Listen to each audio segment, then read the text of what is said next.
Portugal era, no início do século XX, o país mais pobre e analfabeto da Europa Ocidental. Num século, passámos de uma esperança de vida de cerca de 38 anos para mais de 81 anos, acima da média europeia. Em meio século, passámos da primeira maior taxa de mortalidade infantil da Europa para uma das mais baixas do mundo. E apesar de ainda não termos atingido os níveis de escolaridade de outros países, estamos no bom caminho. Ainda assim, estamos acima da média europeia em número de pobres e somos um dos países mais desiguais da Europa. Qual o reflexo do Estado Social nesta trajetória?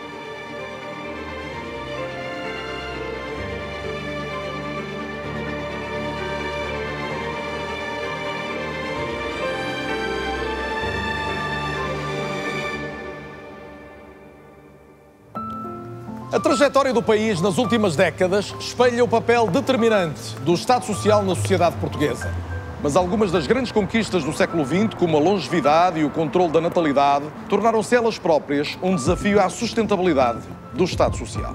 E há outros igualmente importantes. Por exemplo, a crescente substituição do homem pela máquina lança dúvidas e incertezas. E também o crescimento económico, o curto crescimento económico, não gera ganhos suficientes. Aqui chegados e perante também os desafios de soluções para a sustentabilidade do Estado Social, também chamado de Estado-Providência. No fundo, que Estado Social temos e, principalmente, que Estado Social vamos deixar aos mais novos.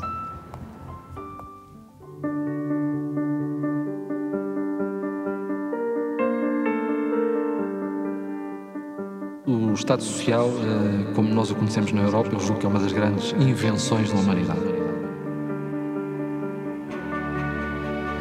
Após 45 anos, que balanço podemos fazer do Estado Social português? Quais as suas maiores conquistas e insucessos? A melhor ideia para perceber a importância e o valor do Estado Social é imaginar um país sem Estado Social. Prevê que as pensões deixam para menos de metade do valor dos ordenados em pouco mais de 20 anos. Estima-se que o período crítico com impactos financeiros mais graves será entre 2030 e 2050. E então qual é a solução para não fazermos o obituário da segurança social? A minha mãe decidiu bater com a porta e sair com os filhos devido ao sofrimento, pelos problemas familiares, pela violência doméstica, pelo álcool. Então ela decidiu largar tudo e arriscar. Lembro-me, naquelas noites no Asilo 28 de Maio, quando tinha que ir buscar água com a minha irmã, naqueles corredores escuros, o pavor, o medo na nossa cara, e isto tudo por não haver água em casa. O apoio social que a minha mãe teve, que eu acho que é dos mais importantes, foi ter dado uma casa a ela, ter uma casa com luz, com água, uma torneira, não carregar mais água. Foi um momento áureo na minha vida, não é? Devia ter 15, 16 anos. Eu costumo dizer que a vida é uma corrida de 100 metros, que há jovens que partem mais à frente, 20 metros à frente, e há jovens que partem do início da meta. Esse apoio social vai-nos pôr 10 metros à frente e faz a diferença.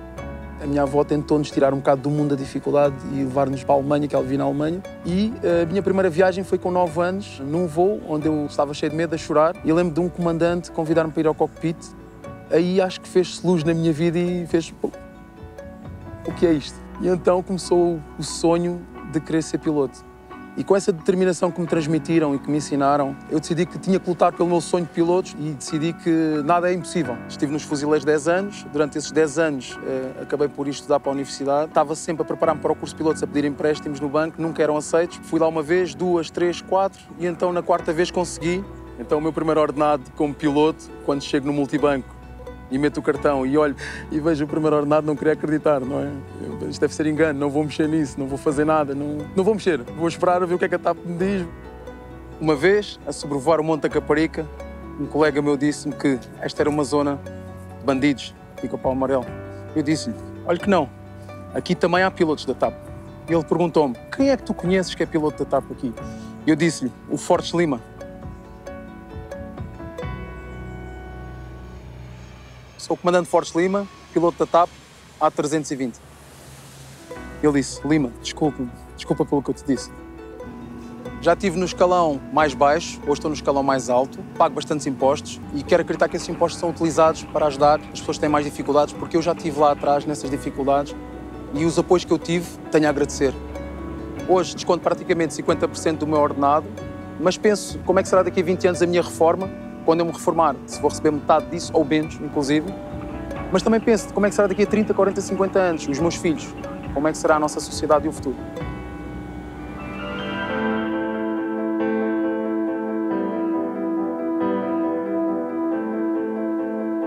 Uma das funções basilares do Estado Social é apoiar os que menos têm, dando-lhes ferramentas para diminuir as desvantagens de quem parte de trás e alcançar uma vida digna. Mas essa não é a sua única função. O Estado Social ou Estado de Providência assegura um conjunto de direitos básicos, como o acesso gratuito à educação e à saúde, e protege qualquer cidadão de um azar na vida, qualquer que seja o rendimento que ofere. Uma situação de desemprego, um episódio de doença, incapacidade ou a morte de um cônjuge. No fundo, o Estado Social funciona como uma almofada com a qual todos podemos contar, desde a primeira infância à idade da reforma. O Estado Social, como nós o conhecemos na Europa, eu julgo que é uma das grandes invenções da humanidade. Acho que é E é uma invenção que se deve muito aos países europeus. E acho que é algo que devemos estimar, proteger e salvaguardar. O Estado Social é, ou tem sido, um avanço civilizacional. E também em Portugal. A melhor ideia para perceber a importância e o valor do Estado Social é imaginar o país sem Estado Social.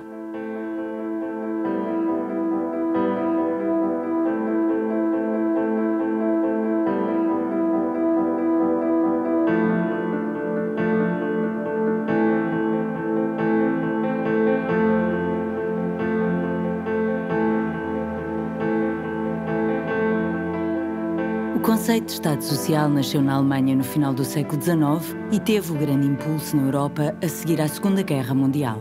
Em Portugal, o Estado Social deu os primeiros passos em ditadura, mas foi só depois do 25 de Abril que se deu a sua verdadeira consolidação, com a criação do subsídio de desemprego, a atribuição de pensões a quem nunca tinha contribuído e o alargamento dos direitos sociais aos trabalhadores agrícolas, independentes e domésticos. Há quase uma transferência em termos de despesa do que Portugal gastava com a guerra colonial, passa a gastar ao fim de uma década com o seu Estado Social. Este processo teve um atraso de 25 anos em relação à maioria dos países da Europa. E isso teve uma consequência importante, é que enquanto nestes países a construção do Estado Social se fez em consonância com um rápido crescimento económico e um boom do emprego, em Portugal ela fez-se ao mesmo tempo que ocorreram graves crises económicas. E isso teve consequências que duram até hoje. O Estado Social do Portugal Democrático segue o caráter de universalidade de outros países europeus, como França, Alemanha ou os países nórdicos. No entanto, as diferenças ao nível do valor dos benefícios são significativas. O valor da despesa social por habitante em Portugal, quando entrou na Comunidade Económica Europeia, era 18% da média europeia. Portanto, é uma grande facilidade de acesso às novas prestações sociais, portanto, muito universal, mas os valores muito baixos em comparação com o que então já se praticava na Europa Ocidental.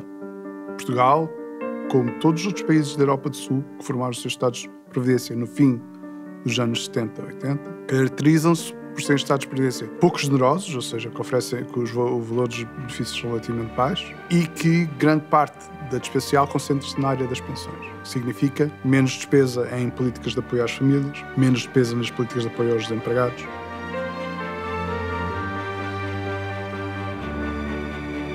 Após 45 anos, que balanço podemos fazer do Estado Social português? Quais as suas maiores conquistas e insucessos? Eu já vivi em vários países, alguns a longo prazo, alguns por alguns meses. Comparativamente à experiência que eu tive noutros países, nós temos efetivamente um muito bom Estado Social de Direito. A educação na Irlanda é extremamente avançada. É incomparável a qualquer outro país que eu tenha estado. Mas, por exemplo, em serviços de saúde, posso-lhe dizer que os serviços públicos de saúde, pelo menos, os que nós temos são melhores do que qualquer outro país que eu tenha vivido. A questão é, é sustentável ou não é sustentável e, portanto, temos que dar valor ao que temos e pensar como é que nós vamos conseguir manter um Estado Social de Direito que continue a dar oportunidades a quem não as tem. A evolução que é feita nos últimos anos, ou nas últimas 2 décadas, no Estado de Previdência português, vai no sentido de tornar o sistema mais inclusivo. O rendimento social introduzido em Portugal em 97 já existia em muitos países, não existia nos países da Europa do Sul. Espanha fez só o ano passado. A OMS, a Organização Mundial de Saúde, publicou no final da década passada um estudo dedicado aos 4 países que mais viram reduzir a taxa de mortalidade infantil e já agora também a materna. E, de facto, o caso mais impressionante é o caso português. Isso, obviamente, deve-se a este efeito estruturante do Estado de Previdência no nosso país.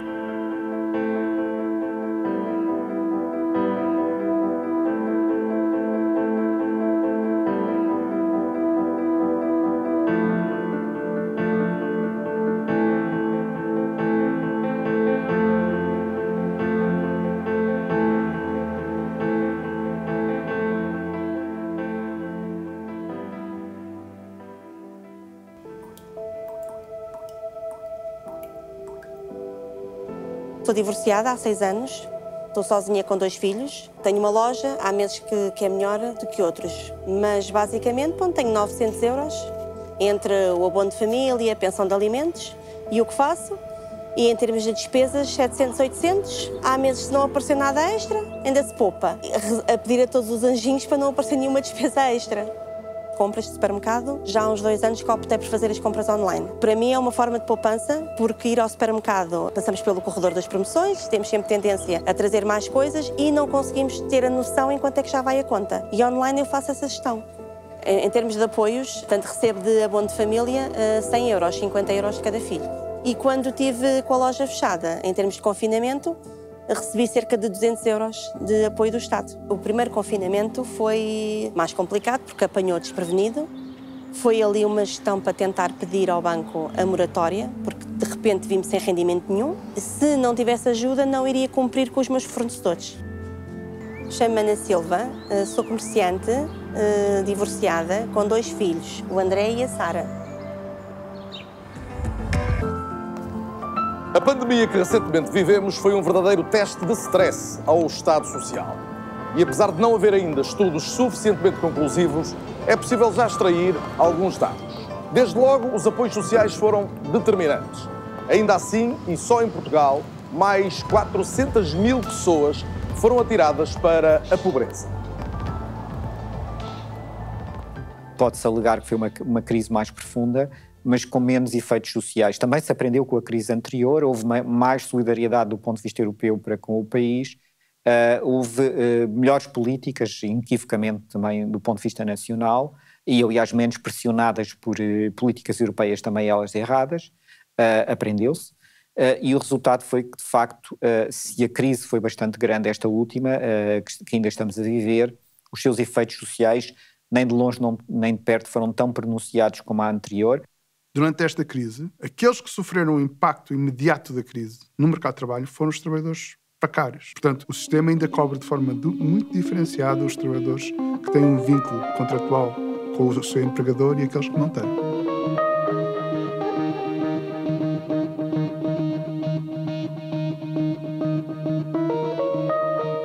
Dois milhões de pessoas vivem em risco de pobreza com menos de 540 euros por mês ou em exclusão social.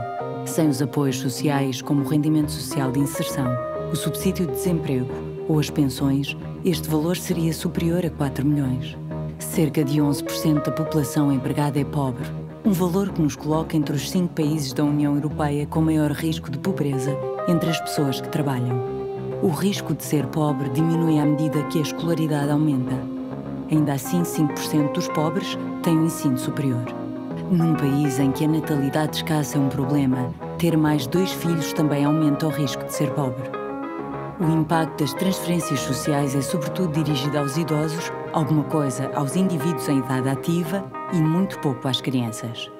Nós, em Portugal, temos, em relação às crianças, uma taxa de pobreza que está consistentemente acima da taxa geral, é que as crianças não são pobres em si próprias, são pobres no seio de agregados familiares pobres. E, portanto, há 2 tipos de famílias com crianças que são especialmente vulneráveis à pobreza. Refiro-me às famílias monoparentais, que são esmagadoramente femininas, e às famílias com 3 e mais crianças.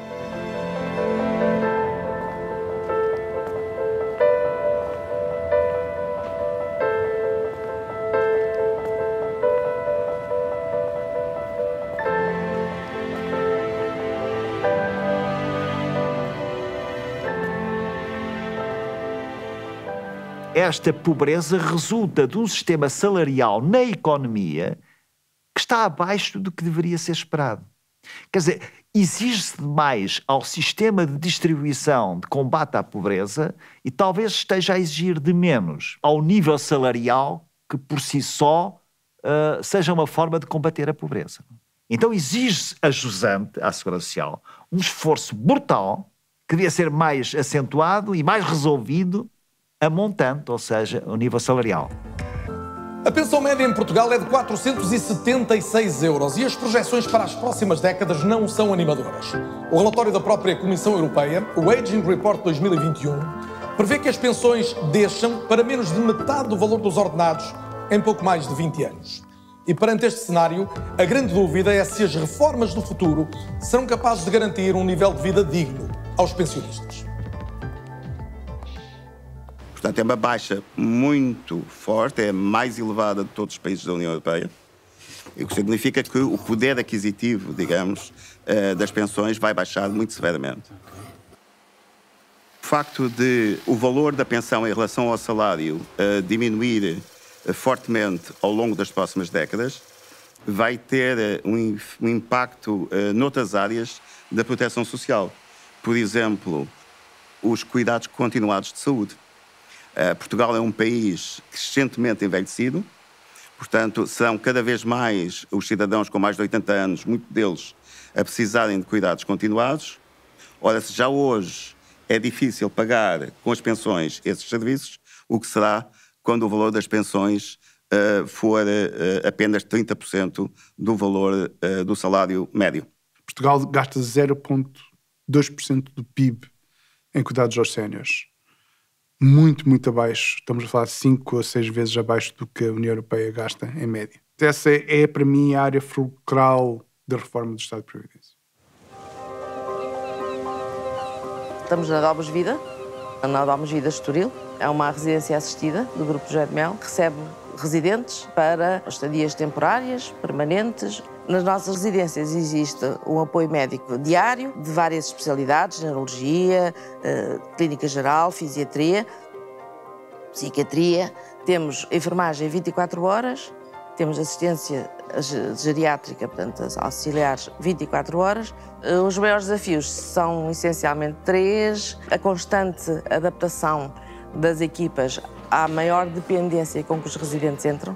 Cada vez os residentes entram mais dependentes. São a falta de apoios que as pessoas têm para escolher espaços como este e o profissionalismo das equipas. Nós temos à volta de 100 residentes e temos à volta de 120 e poucos colaboradores. Portanto, o rácio é superior àquilo que é estabelecido. Admitimos aqueles que nos parecem que serão melhores profissionais, sejam eles de que nacionalidade for. Eu acho que, como na maioria dos países lá fora, vai ter que ser dado um apoio. O Estado não tem capacidade de absorver todas estas pessoas. As reformas são baixas e, portanto, o que eu acho é que vai ter que haver um incentivo, como há lá fora, os cheques séniores ou outra solução, que ajude as pessoas a poderem dirigir-se a estes espaços e ter a sua qualidade de vida no fim, nesta fase, não é?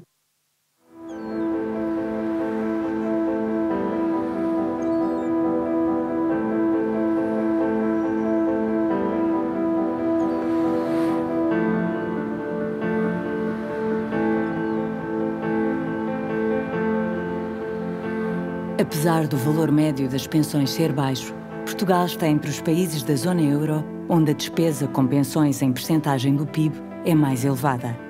E o Pension Sustainability Index 97 coloca-nos entre os países do mundo com maior risco de insustentabilidade financeira do sistema de pensões. Uma situação onde muita gente contribuía para poucos pensionistas terminou. Hoje temos cada vez menos pessoas a contribuir, cada vez mais pessoas com legítimas aspirações a receber. Isto cria desafios financeiros.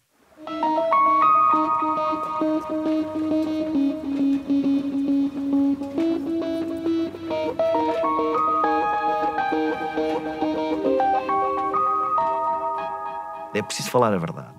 As pessoas têm de perceber que aquilo, por exemplo, que as minhas netas, já nem digo as minhas filhas, mas as minhas netas vão receber do Estado Social na qualidade de pensionistas, não tem nada a ver com aquilo que o seu avô está a receber. Os jovens atualmente contribuem tanto como contribuíram os atuais pensionistas. No entanto, vão ter pensões em valor relativo bastante mais baixas do que têm os atuais pensionistas. Portanto, há uma iniquidade gritante em termos de distribuição de benefícios ou custos entre gerações. Entre 1970 e 1990, o número de pensionistas aumentou 9 vezes. Uma tendência que continuará no futuro, prevendo-se que em 2070 mais de 1/3 da população seja pensionista. Em sentido inverso, a força de trabalho deverá encolher dos atuais 5 milhões para perto de 3,3 milhões em 2060. O envelhecimento da população e a baixa natalidade justificam estes números e são um dos maiores desafios à sustentabilidade do Estado Social no futuro. Estima-se que o período crítico com impactos financeiros mais graves será entre 2030 e 2050. O envelhecimento é uma ótima notícia, é das maiores conquistas da civilização humana. A baixa natalidade é alguma coisa que caracteriza a humanidade toda. A média mundial de fecundidade hoje em dia é muito baixa, é de cerca de 2,4 filhos por mulher. O problema é quando a fecundidade é demasiado baixa, e esse é o problema português. De facto, Portugal é um dos países com uma das fecundidades mais baixas do mundo, tem um valor que se tem situado nos últimos anos entre 1,3 e 1,4. Outros países da Europa do Sul, como a nossa vizinha Espanha, têm um valor semelhante. O problema do envelhecimento e o envelhecimento da mão de obra é um problema muito importante para Portugal e vai ser mais dramático num futuro próximo. As empresas já estão, na maior parte dos setores, na indústria em particular, a debater-se com falta de mão de obra no setor do metal. Já lançaram vários alertas de necessidades de mão de obra, várias dezenas de milhares de trabalhadores que necessitam com urgência. E não os temos.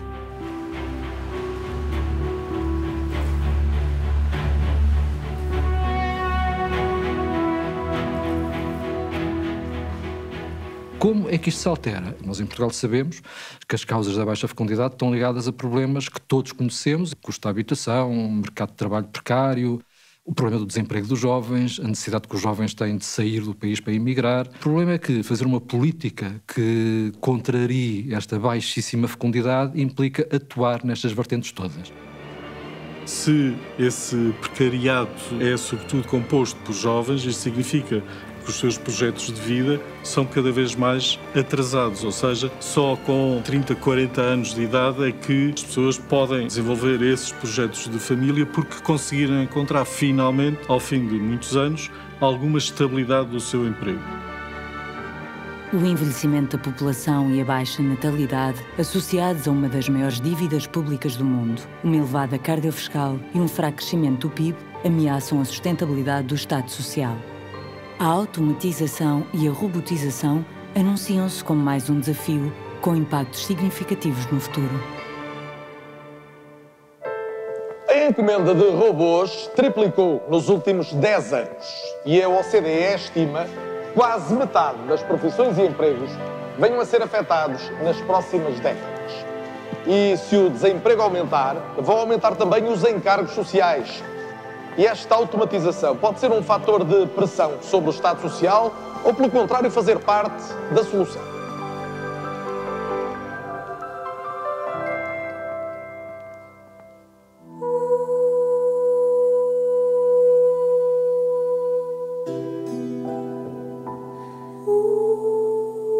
Hoje temos cada vez menos pessoas a contribuir, cada vez mais pessoas com legítimas aspirações a receber.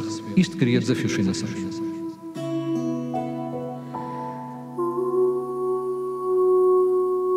A automatizar empresas e processos, requalificar recursos humanos, produzir mais com menos.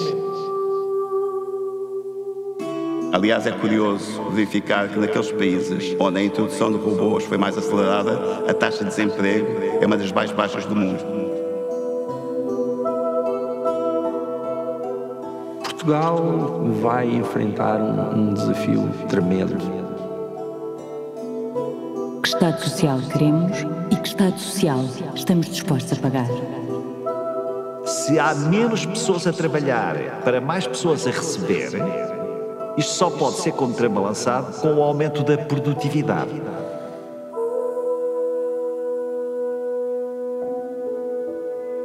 E acho que os anos da Troika é algo que deve ser permanentemente lembrado como situação a nunca repetir. E é igualmente imperativo reter em Portugal aquela que é definida como a geração mais qualificada de sempre. O Estado Social é um avanço civilizacional.